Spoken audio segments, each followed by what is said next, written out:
Well,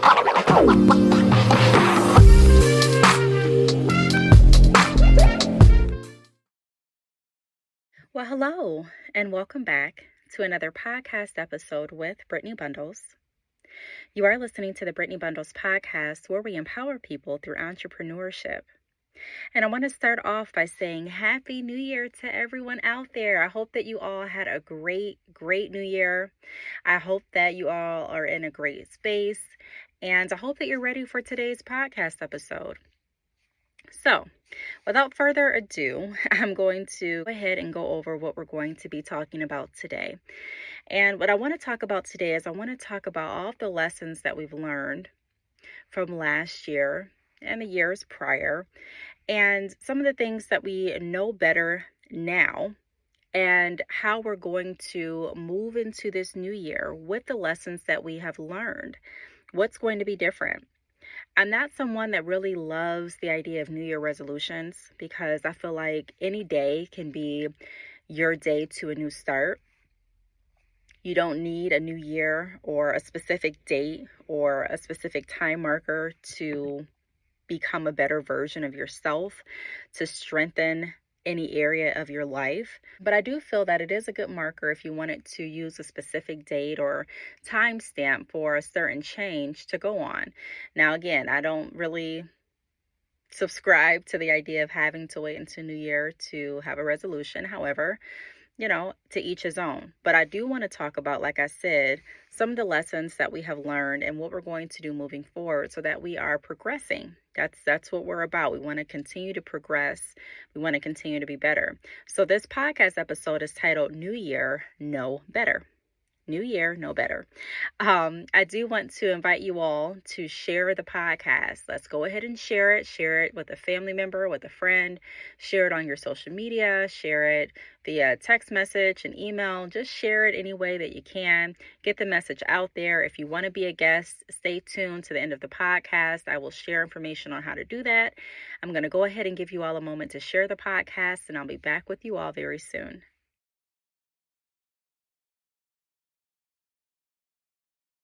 All right. Okay, so I am back. Welcome back again. Happy New Year again. So, New Year, know better. The first thing that I want to talk about is using lessons as leverage. Yes, using lessons as leverage. I think so often we downplay our experiences during entrepreneurship, and that's one of the reasons that I talked about last year very heavily. Making sure that you're enjoying the journey. Enjoy the ride. I don't want to be an overnight success personally. And the reason is because I like the journey behind the success. I enjoy learning as I'm going through the motions. Now, is there anything wrong with becoming an overnight success? No. A lot of people are striving for that. And I think that people that become overnight successes, they're blessed in that way.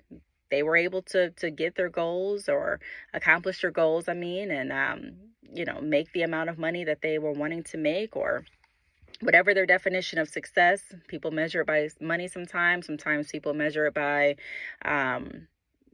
publicity. Sometimes people measure it by if they've achieved their goals or not. But whatever your definition is of success, if you resonate with becoming an overnight success story, then, more power to you. However, me on the other side, I enjoy the journey with it. I'm not saying there's no journey with an overnight success story, but I'm just saying, it's taken me years to get to the place that I am, and I don't regret it. I've learned so much every single step of the way in my business. I've learned so much in terms of learning how to be able to handle family life versus business. I've grown so much in that area. I've grown so much in the area of customer service. My skills of being able to relate to people, being able to communicate more efficiently. I've learned so much in terms of product promotion, how to position certain products. I've learned so much about even filing taxes as a business owner, right? So if I just reflect and I think about everything that I've learned a lot. And a lot of the lessons that I learned were from some of the things that people would call mistakes, or some of the things that people would title as downfalls. But I've learned so much, and I've also learned how to capitalize off of my experiences. which is extremely important. And I think it's a great asset to have, to be able to look at what has not gone by the textbook correct format and be able to generate income based on that. So I really want to focus on using lessons as leverage. And what I mentioned is one of the ways that I use my lessons as leverage. Yes, I've gone through this. And because I've gone through these are the insightful tools and lessons that I've got out of that experience. And this is how I'm able to use it to my leverage. This is how I'm able to continue to build on my experiences. So what are you going to use as your leverage? What did you go through last year, the years prior? What did you go through even today, for an example, that you can use to continue to build your business to the next level? Are we going to go through lessons and just say, hey, we went through it? Or are we going to go through experiences, take those lessons, and like I said before, use them as our leverage? There are a lot of people that don't know how it is to be in your shoes, how it is to run your business. And not saying that everyone cares, but there's a lot of people that would be interested. And so the longer that we look at what we've gone through as downfalls and look at what we've gone through as, man, I didn't get where I wanted to get to in this specific time frame, and not look at the broader picture of, man, although I didn't get here, I got here. And because I got here, I have a journey. And there are a lot of people that are where I'm at. Some people are further, some people are just starting, but there's people that are still into this journey that I can help, that I can inspire, that I can help understand some things that I've learned. So what can I do to give back and also help my business grow at the same time? I think a lot of times we think tunnel vision, right? So it's either I'm going to do this or going to do that, instead of I can do both together. I made a video on my YouTube channel at Brittney Bundles. I did that video, I think, I want to say yesterday, or it may have been a few days ago at this point, by the time this airs. But I made a video and I was explaining how there's a certain tax credit for entrepreneurs. And the tax credit is called the ERC tax credit. And I go into detail on what businesses qualify for it and things like that. So if you're interested, I'm going to direct you over to that video on my YouTube channel. But I was explaining some opportunities where people that are explaining about the ERC tax credit can get compensated, as well as help business owners get qualified for compensation through the ERC tax credit. It's government money. And it's a two-way, beneficial street for a lot of people. And so that's another example that I wanted to throw out there. A lot of times we're thinking about, either it has to do this or it has to do this, when you can actually go into an idea and it can have benefits on both ends. I think that's one of the perks of being able to be an entrepreneur, right? Offering services and products that not only help us when we sell them or when we are able to perform them, but they also help the ones that we are selling them or performing the services with or to. Now, the next point that I want to talk about is implementing change. So now that we've identified the lessons that we have learned, now we have looked at some ways at how to leverage the lessons and some tools. What are we going to do to make this change stick? So I'm not saying by any means that if you identify what has gone wrong in the past, I'm not saying don't change what you've done. You can still leverage your lessons. You can still talk about the experiences that you've gone through, and you can still talk about the perspective and the feelings and everything that encompassed that moment that you were going through. However, it's still okay to recognize that you need to change certain aspects of your business. So I enjoy my journey, but I've learned along my way, and there are things that I do differently because I know better now. It's kind of it's that saying, not even kind of, but it is that saying, if you knew better, you'd do better. So now that we know better, now that we've identified some of the lessons, what are we going to do differently this year? Because it's so much easier to talk about what we learned and what we didn't like and what we did like, but it's very hard. I don't want to say very hard, but it's harder. It's more challenging to actually put those lessons and that change into action. It's kind of like someone talking about all day how they don't like their 9 to 5. They don't like their 9 to 5. But when it comes to doing something about that, they don't. And so they may find themselves at this spot feeling stuck for years. And when I say years, I mean 20 plus years. Is there anything wrong with working a 9 to 5 for 20 plus years? Excuse me. No, there's not. But if there is something that you don't like about it, and all you're doing is talking about it, and you haven't implemented any change in your life to change it, that's when a problem can arise, because you're not happy with what you're doing day to day. And we only get one life to live. So why not make the best of it? So what are we going to do to implement the change that is necessary in order to get us where we want to be, and so that we don't continue to repeat the same lessons that we've already learned from? Right? If I've already learned that, hey, going down this pathway isn't going to be the most beneficial for me, how many times do I have to go down the pathway before I decide, okay, I've learned this lesson, and now it's time to make a change so that I don't go down the same pathway, right? So ask yourself, what am I willing to do? When am I willing to implement the change that I know is necessary? Because one thing that I've realized is that a lot of times people know that change is necessary. It's not knowing. It's just being able to stay committed to actually changing. I may know that something's wrong with my car, as an example. I can know it all day long. I've had a squeaky steering wheel for a while, but I keep putting it off. So it's like, at some point, when am I going to implement the change to stop the squeaky steering wheel? Or am I just going to decide to live with it, or get a new car? Who knows? But when are we going to implement the change is what I'm saying.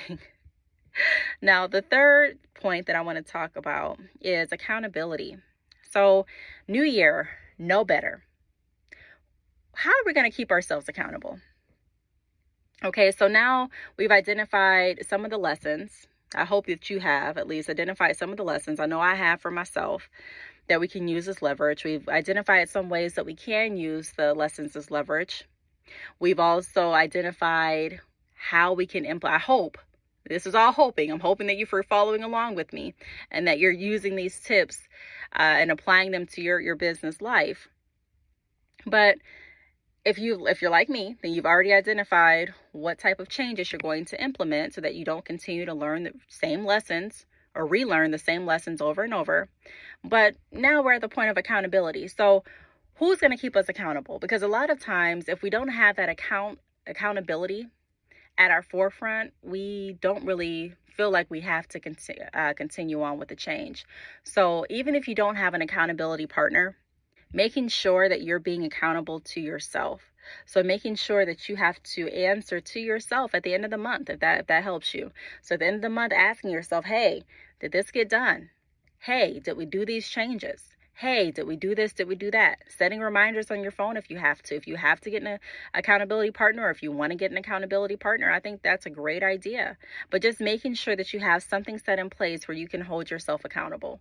Because a lot of times when we don't really have any accountability, or we don't have any goals or any, measures or metrics to hold ourselves up to, we just kind of wing it some days. Some days we may feel driven, some days we may not, but it's really important to have accountability. I've been learning that, especially during my working out sessions with my trainer. Just making sure that I have someone that keeps me accountable. So even if I feel like not working out, I'm going to have him in the back of my mind pushing me to continue to go. And sometimes we need that. We need that push. We need that accountability. We need to know that, okay, if we don't do this, this is going to happen. Or if we don't do this, this is how we're going to be pushed to continue to stay focused. And so, just making sure that you have some measures set in place to hold you accountable is going to be beneficial. Definitely will be beneficial, in my opinion. Now, the fourth point that I want to go over is be open to learning. So although we feel like we've gone through some lessons and we have learned a lot, which we have, a lot of us have learned a lot just based on living, based on running our business, based on communicating with different people, based on life experiences as a whole.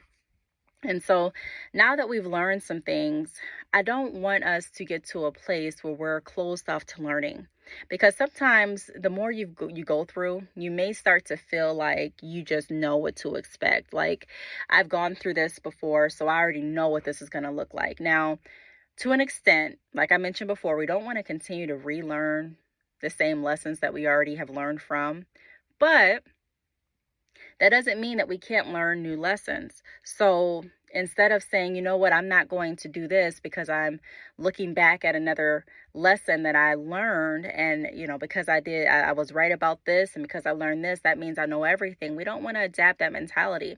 And although that may sound funny to some of you, and you may be thinking like, who would adapt that thinking? There are a lot of people that feel like because they've gone through some things, they know everything. And I'm sure a lot of you can resonate with that. I'm sure you've come into communication with somebody that has gone through some things in their life, and they know about some things, but they don't know everything. And then when you try to teach them some things or ask them to be open to learning or looking at a certain topic or subject in a different light, they're like, no. They may not say no, but pretty much everything about them says no, and they continue to go on with what they think they know based on their prior experiences. So be open to learning. Never feel like you've gone through so much that you know that you know it all. Just because I've learned this does not mean that I know this. And just because I've learned this way doesn't mean that I can't look at it in another perspective. So I know some of you may be thinking, well, you just say you don't want to relearn the same lessons, and that's true. You don't want to continue to make the same quote unquote mistakes as some people would classify them as. And I don't really can classify them as mistakes, but I classify them as learning lessons. So now I'm not saying we're not human. So, there are some things that we do mistakenly and on accident. However, for a lot of us, some things that people classify as mistakes really aren't mistakes. They're just trials that we went through and didn't work out as we intended.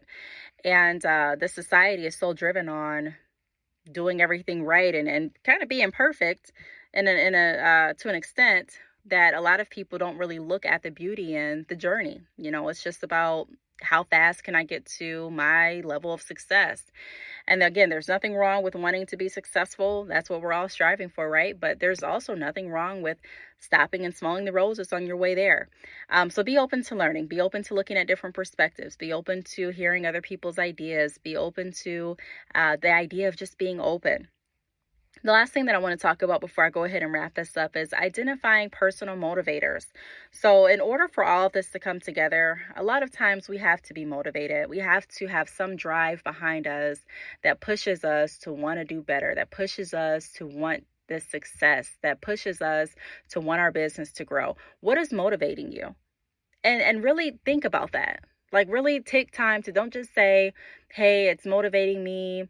I'm motivated to do my business because I want to do something new for the new year. Okay. And I'm not downplaying anyone's resolutions or what anyone wants to do, but I'm challenging you all to get very deep with what motivates you.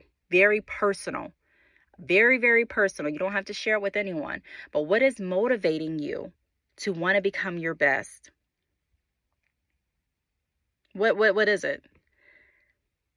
Because if you don't have that piece right there, or if that piece is, hey, I'm motivated just because, I don't know, I think it may be a great idea, and it's not anything very deep and connected to you. And what I mean by that is, I'm doing this because I want to be able to set up financial security for my family. I'm doing this because I have a passion for this industry. I'm doing this because this resonates with my entire life message. This is what I've been preaching and teaching for years. What are you doing it for? Yes, we can say we're doing it for a trend. Yes, we can say we're doing it because we think it's a good idea, but let's get deeper if we can. Let's really search and try to find the core connectors of why we do what we do. And if we're struggling finding that, then that's where we need to really start. I saved this for the end, but this really needs to be the beginning. Let's identify what's going to keep us working and pushing and striving to become better, even on the days that we don't feel like it. What's going to continue to get us waking up and looking at each day as a new year. If you're someone and you're waiting for the next new year to become a better version of you, why not have that same mentality and apply that to each day? What can I do today to become better? What resolution can I make today to make sure that my day is set up in the best possible way for success? And driving that and holding that. So identify your personal motivators and hold those close. Hold those close because you're going to need them. Eventually, the New Year celebration and New Year vibe is going to die down like it does every year. And then you'll be left with yourself and your business and your personal life dealings, right? So the days that you don't feel motivated, when you stop seeing the posts about inspiration and motivation for the new year, what's going to keep you driven?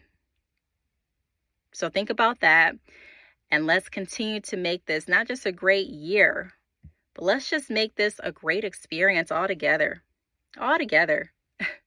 for this year and the years to come. So I do want to thank you all for tuning in to this podcast episode. If you want to be a guest on the Brittney Bundles podcast, please reach out to me via email. My email address is the letter Btalks, Btalks @yahoo.com. I am on Instagram at Brittney_bundles. That is Brittney, BRITTNEY _bundles, BUNDLES. I'm on Facebook, Brittney Bundles, YouTube, Brittney Bundles, Twitter, Brittney Bundles. And until next time, I'll talk to you all in the next podcast episode.